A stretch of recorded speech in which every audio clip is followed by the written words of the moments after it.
All right, everybody, I'd like to have everybody go ahead and take your seat. And I'd like to just go ahead and introduce myself.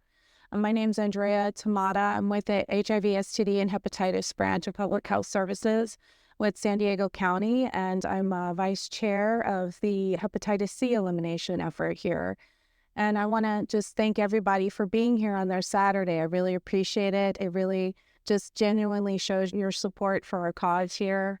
So I'll go ahead and get started. So most of you already know this, but just for those who may or may not know, we started the recommendations report with the Board of Supervisors in December 2019. Later, we were able to get those recommendations approved in July of 2021. And then January 2021 is whenever the Liver Coalition was contracted as convener to take on this liver elimination effort here in San Diego. And this is a private-public partnership. So both the county and working with Liver Coalition, we work together to help implement the plan that we were able to get approved. Also, I'd like to make a comment that the initiative is currently funded by the County of San Diego. And funding is also provided by unrestricted educational grant and support provided by the Liver Coalition of San Diego, the convening agency, as well as by AbbVie and Gilead. So recommendations that we follow are essential to this initiative are increasing awareness, implementing prevention strategies, screening for HCV, ensuring linkage to care and treatment, building workforce capacity, ensuring access to direct antiviral medications, ensuring surveillance and evaluation and monitoring, and also to pursue policy to help achieve elimination and support HCV research. I know that seems like a lot, but really it is the most well-rounded approach that we could think of in supporting this initiative. Now, we adopted the World Health Organization's goals. The targets are to have 80% decrease of incidence of chronic hepatitis C and 65% reduction of HCV mortality by 2030. I would like to go ahead and begin our training by introducing Richard Jaenisch. He's one of the board members of the Liver Coalition, as well as a board member for the NHEP-C initiative. And I'll go ahead and pass it on in. All right, good morning. My name is Richard Jaenisch, MPH. I go by Rick Nash online. I'm a hepatitis C survivor and liver transplant recipient. So I work here as a volunteer. I'm a board member for Liver Coalition of San Diego, and I've been a part of NHEP-C since its early formation as Eliminate Hep C San Diego. And before we get started here, I would like to thank American Liver Foundation for use of this educational slide deck on viral hepatitis. Their mission is to promote education, advocacy, and support services and research for the prevention and treatment and cure of liver disease. So first, let's start off with what the liver does. So liver is a filter. It is part of our GI tract, so it processes everything we eat, drink, breathe, and absorb through our skin. Helps build muscle, helps make bile to digest food, stops cuts from bleeding, kills germs, and detoxifies substances that are harmful to the body. So having it not work is not great.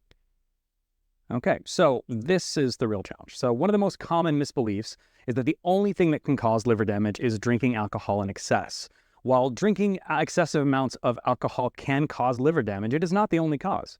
The fact that there are more than 100 liver diseases, any of them can lead to cirrhosis or scarring of the liver. Now, on this slide, you'll see stages 0, 1, 2, 3, 4. Commonly, I'm sure you're familiar with the terms F1, 2, 3, F1, F2, F3, F4. So that's kind of the translation here. There's just missing the Fs. On the far left, this is called the progression, meaning that there is a starting point of the healthy liver goes as damage occurs. This progression, notice that the condition of the liver gets worse. Notice that the healthy liver is smooth, and notice that about midway down, seeing that moderate scarring called fibrosis. This means that the condition of the liver is deteriorating.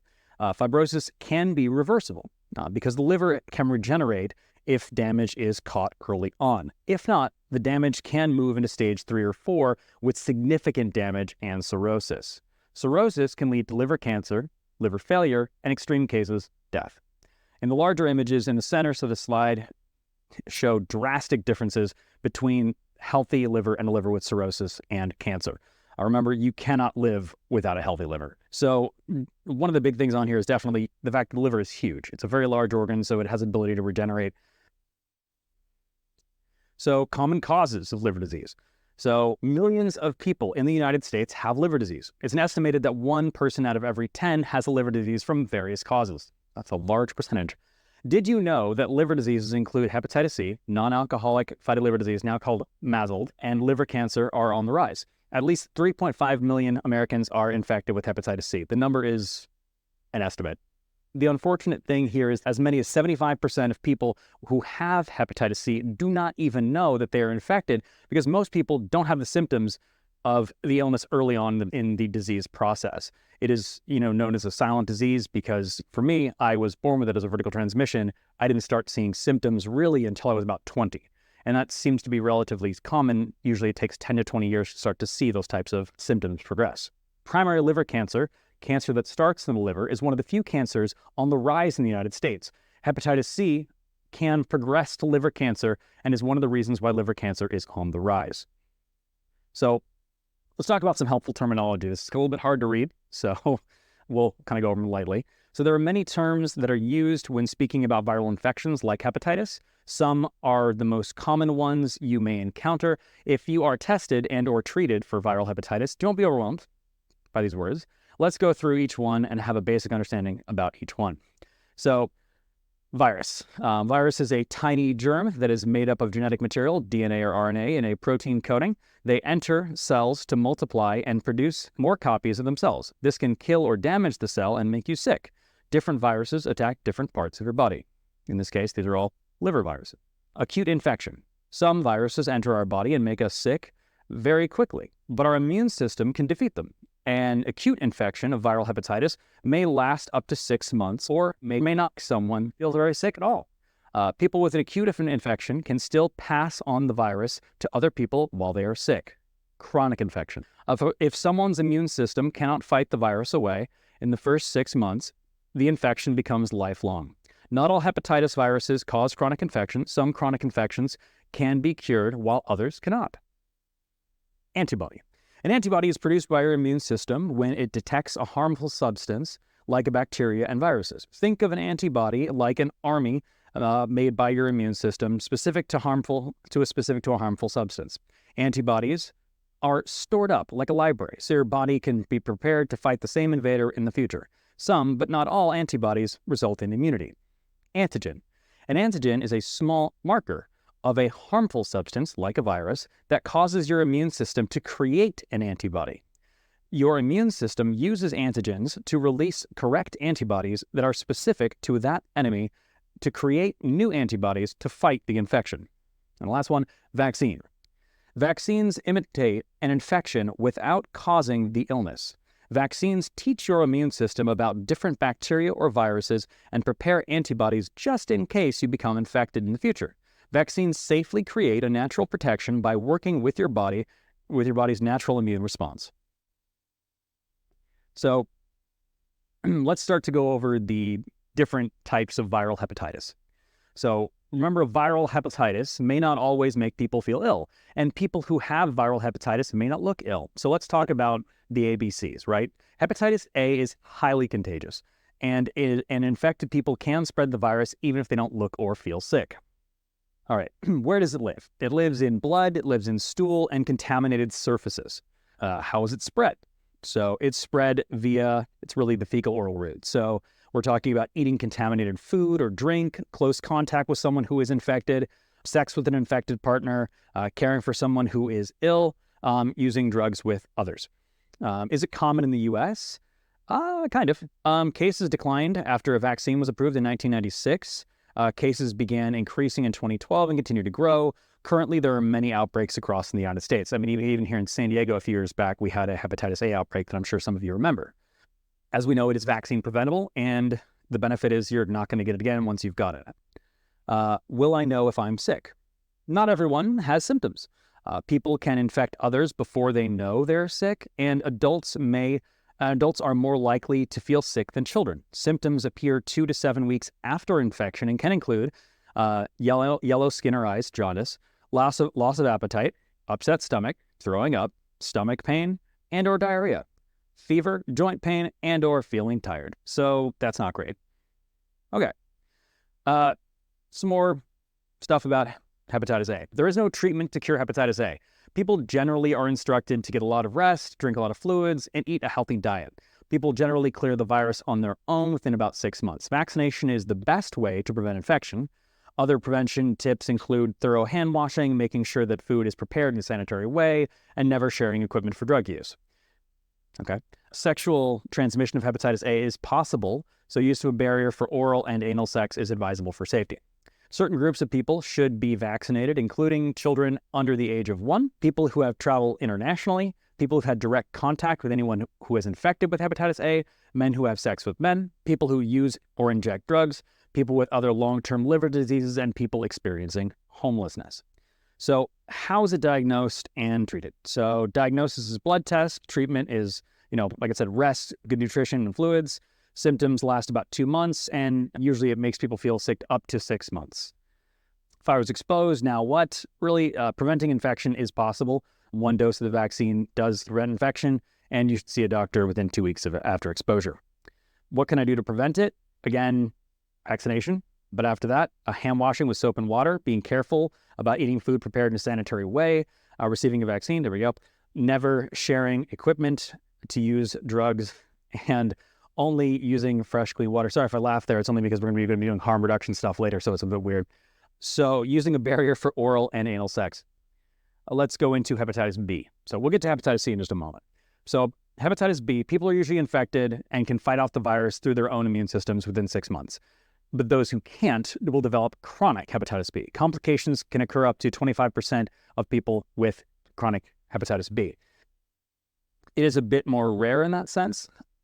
Hepatitis B lives in bodily fluids and on contaminated surfaces. Exposure to air does not immediately kill the virus. It can live outside the body for at least 7 days. The bleach mixture shown here is most effective in cleaning any blood spills. Hepatitis B can be spread in many ways. Through birth, that is the most common methodology, is actually vertical transmission. Through sex with an infected partner, sharing drug paraphernalia, sharing personal care items, and bodily fluid contact with others. Anyone can get hepatitis B, but rates of infection are increasing due to the opioid epidemic and possibly decreased willingness among some other people to get vaccines. People with hepatitis B may or may not have symptoms. About 40 out of every 100 people have symptoms during the acute phase. Most people with chronic hepatitis B usually have no symptoms whatsoever. Symptoms usually start about 3 months after the virus enters the body and include jaundice, loss of appetite, upset stomach, and others listed on this slide. So where does it live? Again, blood. But this one has a bit different. Semen, bodily fluids, contaminated surfaces. So it's a bit broader. The virus can live in the body outside of 7 days. And the bleach mixture is 1 part bleach, 10 parts water. Bleach, as you know, kills a lot of stuff. Super useful. How is it spread? Infected bodily fluid enters the body. Birth, spread from mother to child. As I mentioned before, vertical transmission is the most common method that hepatitis B is spread. It's also unfortunate that worldwide, the majority of cases of hepatitis B, unfortunately, have been born since the vaccine has been available. So unfortunate, but here's where we are. Is it common in the United States? Not common. Cases declined after widespread use of the vaccine. Increases in hepatitis B infections are happening in many states as a result of the ongoing opioid epidemic. We are seeing a syndemic, and that is really where we see a lot of problematic situations. Asian Americans and Pacific Islanders make up about half of the people living with hepatitis B in the United States, because we do see that globally, we have a lot of more cases of hepatitis B in Asia as a whole. How will I know if I'm sick? Not every person has symptoms. About 40% of people have acute hepatitis B. Most people with chronic have no symptoms at all. So, okay. As many other diseases, hepatitis B is diagnosed through blood tests. During the acute phase of infection, doctors do not prescribe any medication. Rather, the emphasis on rest, drinking fluids, and trying to eat a healthy diet. If hepatitis B is not cleared by one's own immune system within 6 months, it can become a chronic condition. Doctors prescribe the medication to slow down the progression of liver damage. There is unfortunately not a cure for hepatitis B, but medications can manage the disease and help preserve liver function of the person infected. Vaccination can prevent infection along with other risk reduction practices such as condom usage, avoidance of sharing equipment, or safe utilization of equipment, I should say. The column to the far right shows the current recommendations for people who should be vaccinated against hepatitis B. So that's anyone seeking protection against the virus, so anybody who wants it. All infants, children younger than 19 who are not vaccinated, people at risk for infection through sex or whose partners have hepatitis B, people at risk through exposure through blood, people who inject drugs, people who work in healthcare or public safety, hemodialysis patients, people with diabetes, international travelers, people with chronic liver disease, people with HIV, people in jail or prisons. That's just a lot of people. So hepatitis B testing. So testing is recommended for a variety of people, as you can see on the list to the left. If you fall into one or more of these categories and are not vaccinated for hepatitis B, it is recommended that you speak to your health care provider about getting a hepatitis B test so that you know your status. Antigen testing indicates that if the virus is present in the body, but it does not indicate whether the person has an acute or chronic infection. A positive result indicates a person has the virus in the body and is contagious to other people. A negative result indicates that a person is not infected with the virus. Antibody testing helps a doctor know if a person has built up immunity to hepatitis B. Think of antibodies as soldiers on the battlefield. The soldier's job is to defend the territory from the enemy. Similarly, antibodies defend the human body against infection. Sometimes the antibodies are strong enough to fight off the enemy and it goes away. Other times they are not, and the enemy sets up camp and stays in the territory. Depending upon the antibody test results, more tests might be needed to determine whether someone has an active infection that is damaging the liver or if the person had the infection but is self-cured through the immune system. Hepatitis C. Here we go. Since there are vaccinations for both hepatitis A and B, leading to much lower incidence, we will focus on hepatitis C. I would love for them to make a vaccine for hepatitis C, but we're getting there, right? They're still working on it in the background. Hepatitis C, HCV, is a liver disease which causes inflammation, swelling, enlargement of the liver. Chronic hepatitis C can cause cirrhosis, scarring liver, liver cancer, liver failure. Left untreated, hepatitis C kills more people than HIV, pneumonia, and tuberculosis. Hepatitis C is contagious through blood-to-blood contact. Anytime people are exposed to someone else's blood entering their bodies, there is risk of infection. Hepatitis C is not spread through any other bodily fluids. It is not a virus you can catch by breathing in the air. It is not spread through hugging or casual contact. Hepatitis C can live outside the body on surfaces for a long time. If hepatitis C infected blood is on a surface exposed to the air, it can live for up to 3 weeks. If it is in a closed environment where it is not exposed to air, however, it can survive up to 3 months. The center column shows how many ways hepatitis C can be spread. Any type of needle that was used by a person should not be used by anyone else. Needles can include street drug needles and associated equipment, medical needles, and tattoo and piercing needles. Any sharp object that may have blood on it can pass the infection from one person to another. Women with hepatitis C can pass the virus to their children through childbirth. Sharing any personal hygiene can transmit hepatitis C from person to person, and while not among the highest risks, hepatitis C can be passed from person to person through sexual activity, but obviously there needs to be blood involved for that to work. Hepatitis C is often asymptomatic, meaning you can have it and not feel ill. If symptoms do occur, they usually make themselves known within 3 months of infection. You can see the list of the possible symptoms of hepatitis C if and when they occur. It is not uncommon for people with hepatitis C to remain symptom-free until they are near or have cirrhosis. That's why it's one of those silent diseases. The only way to know for sure if you have hepatitis C is to get tested. So we urge you not to rely on how you feel, because how you feel may not be a good indicator here. So where does it live? Again, blood. Contaminated surfaces. If there's a blood spill, the virus can live outside the body for from 3 weeks on a surface, up to 3 months in a closed environment, like a needle.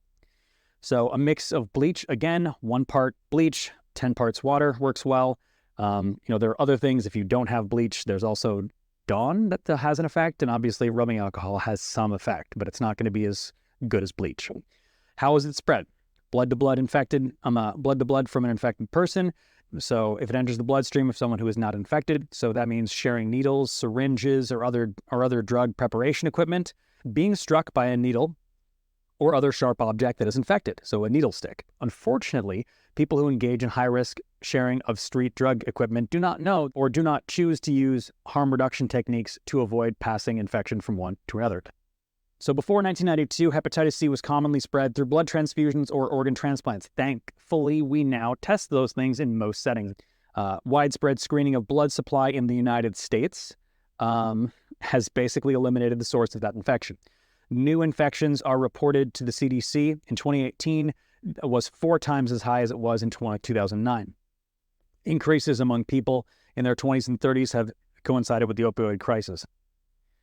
So, hepatitis C FAQs. If you have a history of street drug use, that is extremely important. You understand that you are at high risk for hepatitis C. Even if you are in recovery, we cannot stress enough that should you use again, if you know people who are currently using, it is essential to remember specific tips to avoid infection or reinfection. These are harm reduction techniques referenced earlier. Needle exchange programs can be very helpful if people are still using. Injection drug needle sharing is a big hepatitis C risk. Other risks can include snorting straw or crack pipe. Any blood vessel or unhealed sore can transmit blood from person to person if one of those people has hepatitis C. You cannot give yourself hepatitis C. That is a myth. Tattoos and piercings should be done by trained professionals who are following sterile precautions. This involves using single-use needles, using autoclaves, medical-grade sterilizing machines or anything that is reusable, and new ink for each person who is tattooed. It is recommended that people not have tattoo parties at home or allow non-professionals to give tattoos or piercings. Again, it is recommended that people do not share razors, toothbrushes, nail clippers, or any hygiene items that may have another person's blood on them. Safe sex. Use of condoms, lubrication can reduce your risk of hepatitis C. Hepatitis C testing is strongly recommended for anyone who is age 18 or older. Every pregnant woman should be tested for hepatitis C with each pregnancy. And anyone with even one risk factor mentioned in the box to the left should be tested on a regular basis. And so that box to the left is really folks who use sterile injection equipment, avoid reusing or sharing any equipment. If you must reuse equipment, mark yours. If you must share it, bleach it. Use your own snorting straw, use your own crack pipe. Use sterile tattoo and piercing equipment and single-use ink. Avoid sharing toothbrushes, razors, and nail clippers. Use condoms and lubrication, and obviously get tested. Blood testing is the only way for hepatitis C to be diagnosed. The hepatitis C antibody test determines if a person has been exposed to hepatitis C virus, but does not diagnose you for an ongoing infection. Remember, antibodies are the soldiers defending a territory against an enemy. So if hepatitis C was ever in your body would produce the antibodies to fight it off. Therefore, if you have a positive antibody test or reactive test, that means that the virus is in your body at some point. If the hepatitis C antibody test is negative or non-reactive, that means that that person was never exposed to the virus. It is important to understand that it can take 3 to 12 weeks for your body to develop antibodies to fight off hepatitis C. Therefore, if you have been exposed recently, understand the virus antibody might not have shown up yet, and the antibody test at a later date would be advisable. The acute stage of infection is the first 6 months the virus is in the body. During the acute phase of the infection, about 1 of every 4 people will clear the virus on their own, through their own immune systems. That means the antibodies did their job. This is called self-clearing. People who self-clear will always show a positive or reactive on the hepatitis C antibody test. But the virus itself, the thing that causes the liver damage, is gone. Antibodies are not contagious. The virus is contagious. Antibodies do not harm the liver. The virus harms the liver. Again, the antibody test is not a diagnostic test of hepatitis C. A reactive antibody test warrants the next level of testing, which is the viral load or RNA test. Doctors need to determine if the virus is still in the body, attacking the liver. The viral load test will detect the virus present in the body. Someone with a positive viral load is contagious to other people, and they themselves do not have an infection in the body attacking the liver. Now, a person with a positive viral load test needs to have additional testing to determine which treatment is best. These tests can include blood work, a genotype test. There are 6 hepatitis C genotypes, and there are even more subtypes. And tests that either record images of the liver, stiffness, or analyze small bits of the liver tissue or hardening of the liver, which is fibrosis or cirrhosis. So again, how is it diagnosed? Diagnosed via that blood test. And this can happen in a traditional blood test in a doctor's office. If you've ever had tested positive for an antibody, request a viral load test, because the viral load test is the one that's indicative. A finger stick test can produce results in 20 minutes. They only provide antibody information, and more testing is needed to determine active infection. Additional tests. So the additional tests on here include genotype tests, liver function tests, and then FibroScan, ultrasound, liver biopsy, and other technologies that are similar that are advancing past FibroScan now. As indicated earlier, 15 to 25% of people infected with hepatitis C self-clear through their own immune systems. In the 1990s, medications were approved to treat people with hepatitis C. Unfortunately, these medications were not highly effective, resulting in a cure for only 9 to 30%. From 1998 to 2003, medications improved. While success rate improved, the side effects for these medications were very difficult. Treatment was also long. Medications have become extremely effective in curing hepatitis C. It's estimated that about 95% of people who take the current medications are cured. Everyone with hepatitis C is assessed to determine the best treatment for that individual and what that may be.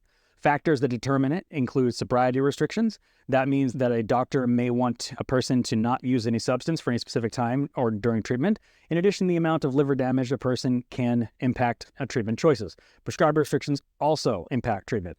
Depending upon the state you live in, treatment access may vary. There may also be requirements that people be clean and sober for a certain amount of time before being given medication. Be aware that insurance restrictions may not provide coverage for treatment more than one time. So, Medicaid programs in each state may differ on treatment coverage. They may restrict treatment based on fibrosis score. For instance, treatment coverage may not extend to people unless they are in stage 3 fibrosis. Treatment based on coverage may be restricted based on sobriety or prescriber restrictions. This is the list of states that are graded based upon Medicaid access. So remember, you need your liver to live. It's the unsung hero of the body, not often thought about, but necessary for overall good health. The liver can regenerate, so even if you do have the risks for liver disease, it does not mean that your liver cannot heal. It is recommended that you see a healthcare provider regularly to maintain good health. Try to eat a healthy diet, fewer fatty foods, high sugar foods, and processed foods, more fruits, vegetables, and whole grains, and grilled or baked goods versus fried goods. Moderation is key. Limit the junk food, but try to eat mostly nutritious foods that provide the vitamins and minerals the body needs. If you want to avoid hepatitis A and B infection, vaccinations go a long way in protecting you from the illness. Take any prescription medications as directed by your healthcare provider. If you take any over-the-counter medications, make sure that you understand the proper dose and frequency for taking these drugs. If you are on prescription medication, make sure that you review all non-prescription medications with your health provider. Also, you can check, like drugs.com has a drug interaction checker. There's a bunch of places that have interaction checkers that you can just check yourself as well, but always check with your healthcare provider. Don't forget to include mentioning supplements and vitamins to your healthcare provider. Some of these products can interact with prescriptions, and even though if they're labeled natural. Alcohol is very toxic to the liver, particularly in large quantities. Reduce or eliminate alcohol consumption if you have any liver disease. Avoid alcohol completely. Alcohol can make the liver disease worse. The American Liver Foundation can be a resource to you, as can the Liver Coalition of San Diego, both informationally and emotionally. Do not hesitate to reach out for information and assistance. So again, here's the last one here about the different A, B, and C. And again, how it's spread, fecal oral for hepatitis A, bodily fluids, hepatitis B, blood-to-blood hepatitis C. We see that 5% with healthy adults because it's predominantly vertical transmission. And again, can I be infected more than once with hepatitis A and B? No. But with C, after treatment and cure, you can. There is no vaccine for it. So it does have that challenge. That's really it there. Yeah, there we go. Thank you. Yeah, absolutely. All right. Thank you, Rick. So I'm going to go ahead and introduce our next speakers, which is my two colleagues, Felipe Ruiz and Erica Leary, and they both represent the County of San Diego HIV, STD, and Hepatitis Branch and Harm Reduction Services. Good morning, everyone. So thank you so much, Andrea, for the introduction. Thanks so much, everyone, for having us this morning. Rick, that was a wonderful presentation. Thank you so much for setting the tone in terms of some of the items that we're going to be speaking about during our presentation, including harm reduction and that connection to prevention of HIV, prevention of hepatitis C. So my name is Felipe Ruiz. I'm a health planning and program specialist with the County of San Diego. I'm with the HIV, STD, and Hepatitis Branch of Public Health Services.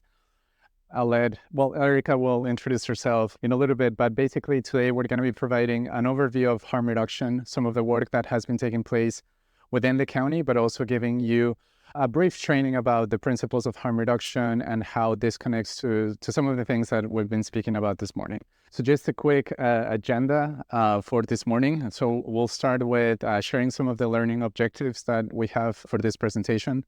We'll spend a little bit talking about person-first language, which is an essential aspect of the work that we do within harm reduction. We'll get into spending some time really understanding what harm reduction is, what the principles are, what the philosophy is, and how that connects to some of the work that we do in public health within HIV and hepatitis C. We'll talk a little bit about the harm reduction strategies, and then in the last part of the presentation, we're going to be talking about the history of harm reduction here in the county, the history of syringe service programs. Rick was referring to them. We call them needle exchange programs. We also call them syringe service programs. So you'll hear us probably talking about SSPs or needle exchange, but essentially we're referring to the same thing. And then we'll close with some resources that we have available within the county. I also want to acknowledge that we have a lot of people with years of expertise here in the room. The Family Health Centers team, VCC, a lot of people here, Harm Reduction Coalition. So I also want to acknowledge some of the wealth that we have here in the county, even though with countywide, this work is in its infancy, but there is tons of work that has been done over the past 20 years locally.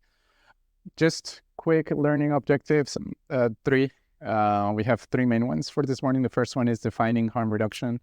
The second one is describing harm reduction strategies. And finally, identifying the relevance of harm reduction to not only countywide programs, but also to your personal work and your personal experience. So with that, I'll go ahead and turn it over to my colleague, Eric. Thank you.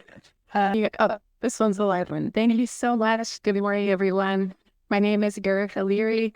I am new to the County of San Diego and new to harm reduction, working with Felipe. In this program, it's an honor and a privilege. I had 25 years of experience managing a local substance use prevention coalition. So this is a new field for me, and I appreciate your patience. And as Felipe mentioned, most of you know this work a lot more than I do. So this is kind of guinea pig experience for me, and I would welcome your feedback at the end if you have comments, questions, criticisms, guidance from me. I really, more than anything, appreciate your knowledge and expertise. So as many of you know, the foundation of harm reduction really is people, person-centered language, and putting people first. And with this philosophy also comes with recognizing that harm reduction is not about doing things for people or to people. It's doing things with people. And examples of person-first language on this slide, and I'm going to need to put on my glasses,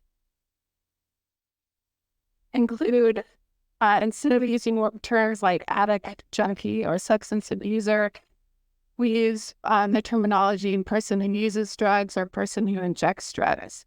Rather than substance abuse, we use the terminology substance use. Instead of saying doctor, shopper, we say patient, participant, or client, depending on the setting and circumstance in which you're working. Rather than replacement or substitution therapy, we use the term medication-assisted treatment or medication addiction treatment. Rather than saying you should or you shouldn't, we incorporate motivational interviewing type language, such as would you live it or can you try to avoid, again, depending on the circumstance that you're doing this work. Rather than clean or dirty, we use terminology negative or positive. And rather than how did you slip, we can ask how often did you use last week, again, if this is part of the programming that we're implementing. The National Institute on Drug Abuse defines harm reduction as approaches that help reduce certain health and safety issues associated with drug use. It's a model of substance use care distinct from treatment or recovery support, and it was created by and for people who use drugs to improve health and well-being, including during active use. There's a lot of components that can be included in harm reduction programming, and each harm reduction program can look and operate differently. Examples can include referrals to substance use disorder treatment. It can include HIV and hepatitis testing and linkage to treatment, as we just heard how important that is. Education about overdose prevention and safer use practices. Assistance and referrals to medical and social services. Tools and supplies to prevent HIV, STD, and viral hepatitis. and safe disposal containers for used syringes, as well as the supplying of sterile syringes. And there really has been decades of research documenting the effectiveness of harm reduction approaches across the spectrum. This includes entry to treatment. Numerous studies have documented harm reduction program participants have been found to reduce their substance use, maybe 5 times more likely to enter substance use disorder treatment, and more likely to reduce or stop injecting substances. They've also been demonstrated to prevent needle stick injuries, including among first responders, and promotes the safe disposal of the syringes. They've also been shown not to increase crime in the areas where they're located. So there continue to be many myths out in the public about harm reduction programs. They've also been shown to prevent and reduce overdose deaths, and that is accomplished by supplying naloxone or Narcan to program participants and demonstrating its proper use. And last but not least, harm reduction programs can save money. They save healthcare costs by preventing infections. It's estimated that the cost of treating one person living with HIV can exceed $400,000, and testing linked to hepatitis C can save over 300,000 lives. Again, that there's many components that can be incorporated into a harm reduction program. Strategies, like I mentioned, distributing naloxone and demonstrating a proper administration. Syringe service programs, both collecting and distributing syringes for injection drug users. Linkage to medically assisted treatment programs that can be done on-site or same-day linkage. Housing programs like Housing First that don't require abstinence to participate and benefit from housing. They can incorporate a variety of education and other supplies, and referrals for or on-site HIV Hep C testing. All right, well, I just have one more slide that really bookends the main points and wraps up that really when we're talking about harm reduction, we're talking about people. And this video will help illustrate that.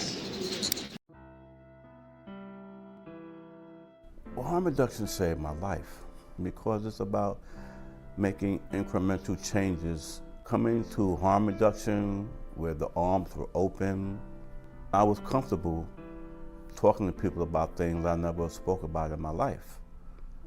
I was starting to feel like a human being instead of labeled a drug dealer, a menace, a crackhead, you know. They didn't use those words to me. Spoke to me and they used my name, Terrell.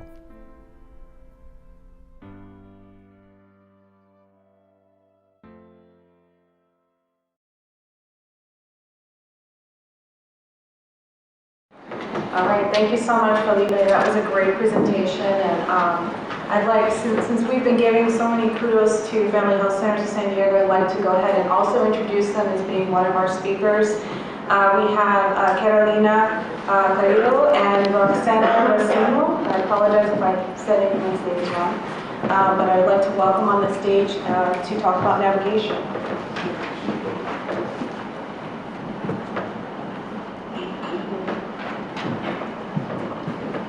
Good morning, everyone. My name is Carolina Carrillo, and this is Roxana Briseño. We're from Family Health Centers, and today we're going to talk about hepatitis C navigation and how we navigate our clients within Family Health Centers of San Diego.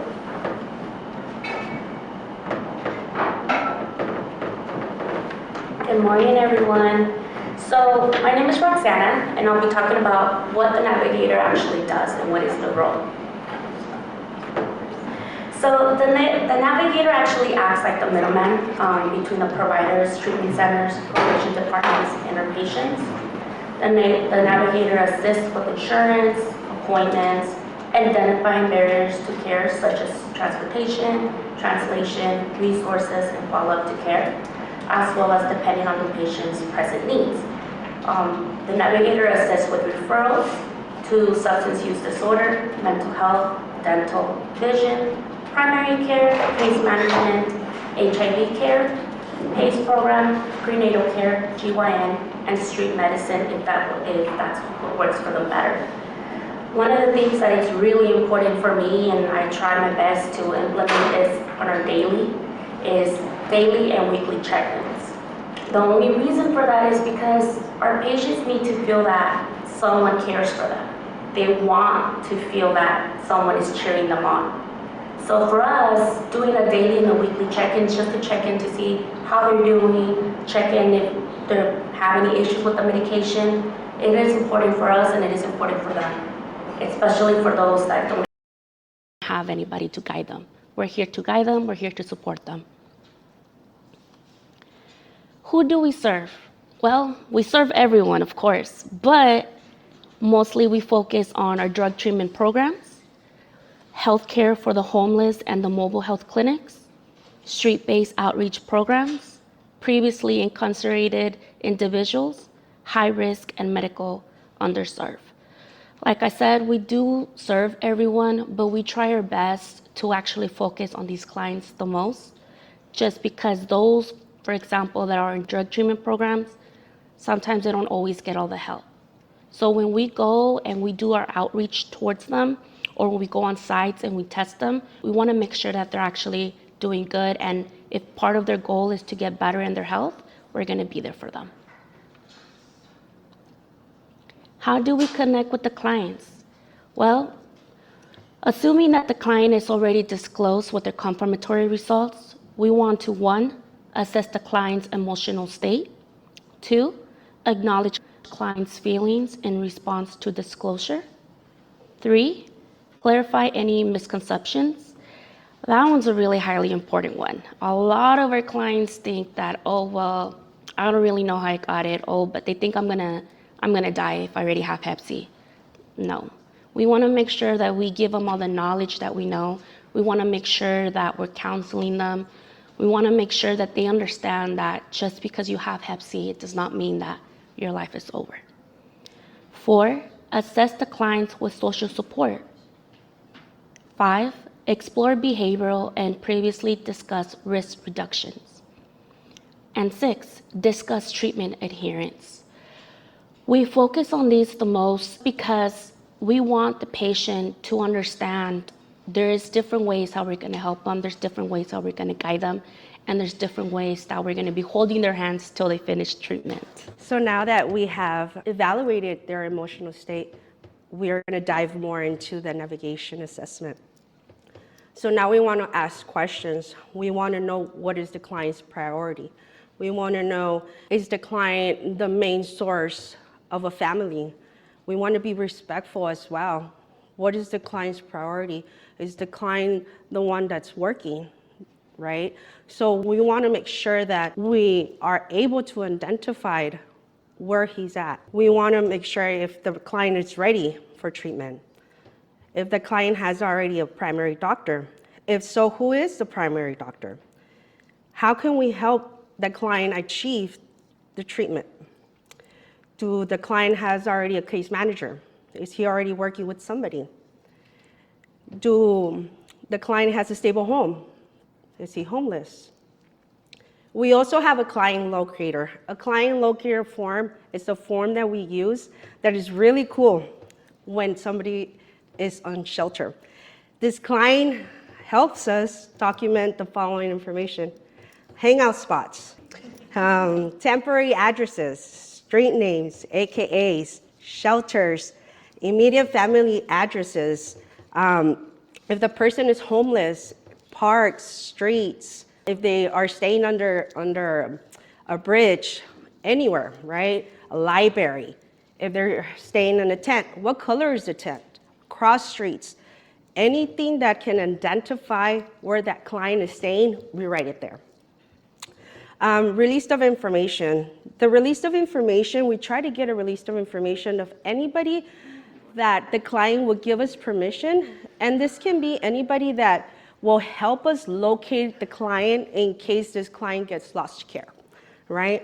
For eligibility purposes, in order for us to move forward with the treatment for Hep C, we need to know if this person is insured, right? We also need to know if this person is assigned to us. So if the person is not assigned to us, then we need to know if the person has current treatments pending with the current provider. And if the client doesn't, then we assist with that transfer of PCP. We also identify barriers. Is the person working? What is the work schedule? Does the person has a day off, right? Maybe we want to do night clinic. Transportation is one of the biggest barriers we have had.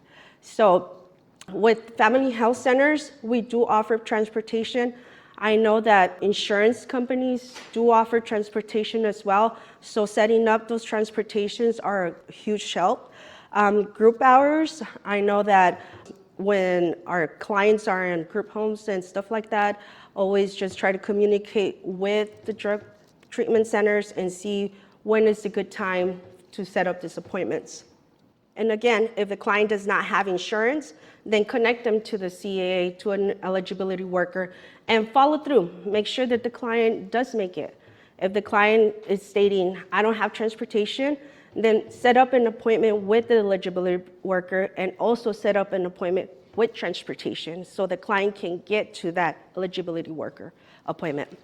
And also, one of the ones that I have seen a lot is that a lot of patients don't know how to navigate the system, the healthcare system. So making sure that they know where they're going. So making sure that, I know that with family health centers, we have a lot of clinics, right? So eligibility worker may be in another clinic, and then the doctor may be in another clinic. So just making sure that we're guiding our clients correctly and we're letting them know, hey, this is where we're gonna go, or like we said, we like to always be there for them. So if we can provide that transportation, then we do that navigation for them. Another thing that I have noticed is when I assist on their first initial appointment, I have noticed that when the doctor comes in and the doctor leaves, or before the doctor leaves, they always ask, do you have any questions? And they're like, no. And the doctor walks out, and I'm all like, great, you did it. So did you understand? What's next? And they're like, I don't know. And I'm all like, what do you mean you don't know? Like the doctor just said, did you have any questions? So they'll say, can you explain to me what happened? What is my next step? So that's a great opportunity for us to break it down for them in their language and say, okay, this is what we need to do next. So let's call right now and make your ultrasound. Let's call right now and make those appointments for you. Let's call right now to set up transportation.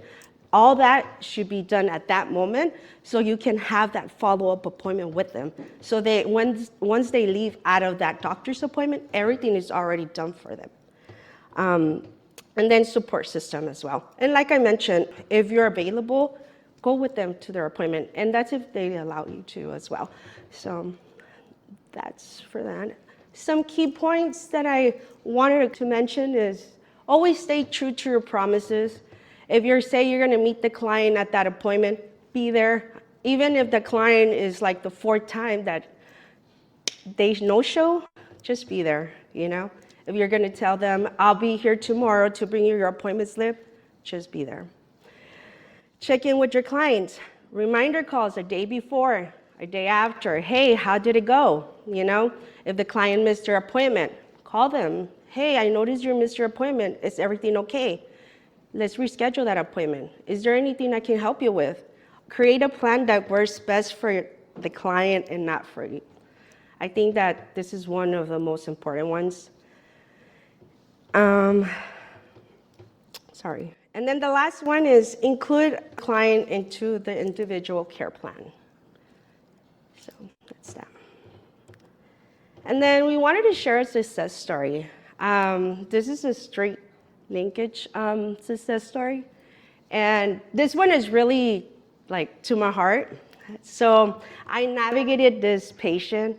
She's a 43-year-old female. I met her back in 2021. I navigated this person. Her risk, injected drug user, unhoused, sexually assaulted. Barriers were housing, transportation, lack of healthcare knowledge, navigation, and substance abuse. Health diagnosis, STI, Hep C, opioid dependent, And below you can see her Hep C history. So my first interaction with her was 2021 in June, and I got her linked into clinic in 2022 in January. She was lost to care that same day. I linked her, right? So how many of you guys have done street outreach when you're looking for a client? All right, you know that you go out there and you're like, I'm gonna find her. You're determined to find that person, right? And you get your backpack and you're like, I'm gonna find her, and then you come back and you're all bummed out because you couldn't find her, right? The next day, you gear up and you're like, today's my day, I'm gonna find her, right? So I never found her, right? It took me, I probably went and looked for her for a couple of months here and there. I looked her on jail, I didn't find her. I looked her up on the homeless database, she was in there. She just disappeared on me, right? Then comes by November 21st, 2023. I saw her walking by CSEP, which is the Needle Exchange Program. And I was like, I just went like that to her. And then she was like, it was just a nonverbal communication sort of interaction.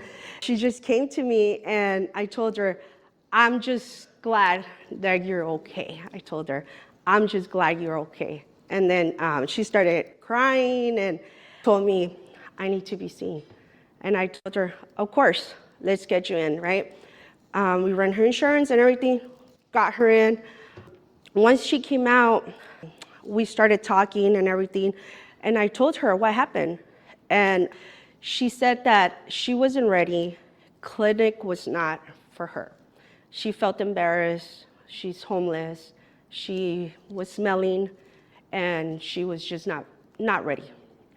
And that's why she just really didn't want to do the whole thing. Okay, whatever. I told her, don't worry about it. We're here. We now have a mobile unit here. We can treat you and this and this and that. She said, right now my priority is housing. So we referred her to the Safe Sleep site that is funded by the city of San Diego. So we knew that without her being housed, we couldn't really target anything. We needed to fix that first. So we referred her. The following week, she was housed. We were able to connect her to street medicine. And street medicine, one of our practitioners, that's one of her sites, which is Safe Sleep. And she does Hep C treatment. So she was able to treat her at Safe Sleep. So she started her with treatment with Hep C. She treated her STIs. She is now in MARSTE Services, and she is also in mental health. So all that happened. And I just heard from our provider that she cleared the virus this month. So I am so excited for her. So a lot of good things are coming for her, and I am super excited that I had that opportunity to see that. I know it took a long time, but I never gave up on her, and I will never give up on any of my clients. So we have had clients that in 3 months, they have cleared it, and some have taken a lot of time. And it's just because we have been there and we have give them that little hope that that we're always gonna be here for you. And we're gonna be here when you are ready, not when we want to. And I think that's what works for us. This is a clinic linkage story. This is a 42-year-old male, risk injection drug user. His barriers were transportation, lack of healthcare knowledge and navigation, lack of motivation, and substance abuse. Health diagnosis was just Hep C and opiate dependent. And as you can tell, I did put the Hep C history. This patient, I don't even know where to start. This patient was actually a gang-related client who, at the beginning when he got tested, we had gone to one of our sites, which is Nosotros, a program for clients who are trying to get better, a drug treatment program. He got tested there. He said that he's fine, he could get treatment. And that was on November 7th of 2022. We got his confirmatory test November 8th, 2022. And then he got his initial visit with one of our primary care doctors November 30th of 2022. After that, he had to get several imaging done. One of them including a fiber scan just to check how his liver was, any scars, his tissue. And that was January 5th of 2023. After that, he lost to care. We did not know what happened to him. We couldn't find him in the drug treatment program. We also did the search for a homeless team, used their database to see where this patient was. Nothing. We're like, okay, what's gonna be next? Our navigator, she isn't here, but she did such an amazing job, like remarkable, outstanding job, that she was smart and bright to look up who's in jail. This client was there. As for those who have used who's in jail, it usually tells you where they're at and when they're gonna come out. This client, she was able to see when this patient was gonna come out. She kept checking daily to see if that changed. She kept going constantly every single day. And then one time she just came in and she decided just to check the patient's chart. She checked the patient's chart and she noticed that the patient had an appointment within Family Health Centers. She dropped everything and she just went straight to that appointment without even telling the patient. The patient was shocked. The patient saw her and she said, "I found you." Trust me, when she said, "I found you," I'm pretty sure that was the biggest smile I've ever seen, because she found the patient after several months, 6, 7 months, that we didn't know anything about him. Within that journey, the patient decided that he was done and he wanted to leave those old habits. He wanted to get better, especially because he had a family. He had 2 kids. He wanted to make sure that he was going to live a very long life, not just for him, but for his kids. He wanted to be part of their life. He wanted to make sure to see them graduate. He wanted to make sure that he could actually be there when they have their own family. So he went back to a drug treatment program. He was self-motivated to attend to support groups. He did a self-evaluation, self-goals, and a health plan. With that health plan, he included getting better for Hep C.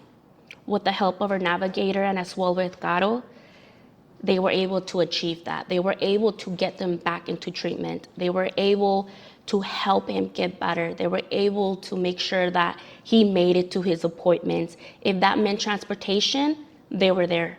If that meant checking up on him to make sure how he was doing, they were doing that. Whatever it took for him to finish treatment and to achieve those goals that he wanted, he was able to do all that. He was relinked into care for Hep C treatment in a clinic, and he started treatment August 10th of 2023. August 10th, year of 2023, it was 2022 when he was reactive. Although it took a long time, we never gave up on him. We never said, okay, well, he's lost to care, on to the next one. No. Yet what we did was try to see where he was at, try to find out what happened to him. And once we found him, he started his treatment and he ended his treatment also, October 5th of 2023. When he finished all his treatment, he was very, very excited to tell his family that he was able to actually achieve a goal, and yet he's continuing to do that. So with that being said, just like what Garo said, we don't give up on our patients. We want to make sure that we're going to be there for them. We want to make sure that we're going to guide them. We want to make sure that they feel that someone cares for them. And it's not that we're just doing our job because that's what we have to do. No, we want to make sure that they know that we care. And I can honestly say that we accomplished that. With her story, with my story, I can honestly say that these patients are living a better life now. And they're actually saying the story now.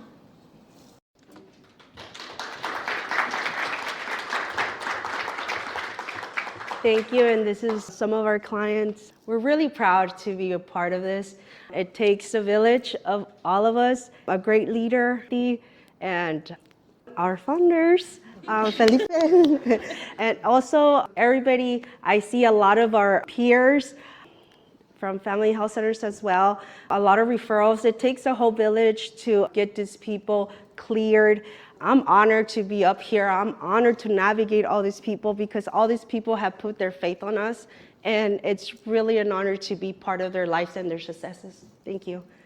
Thank you so much. That's our team.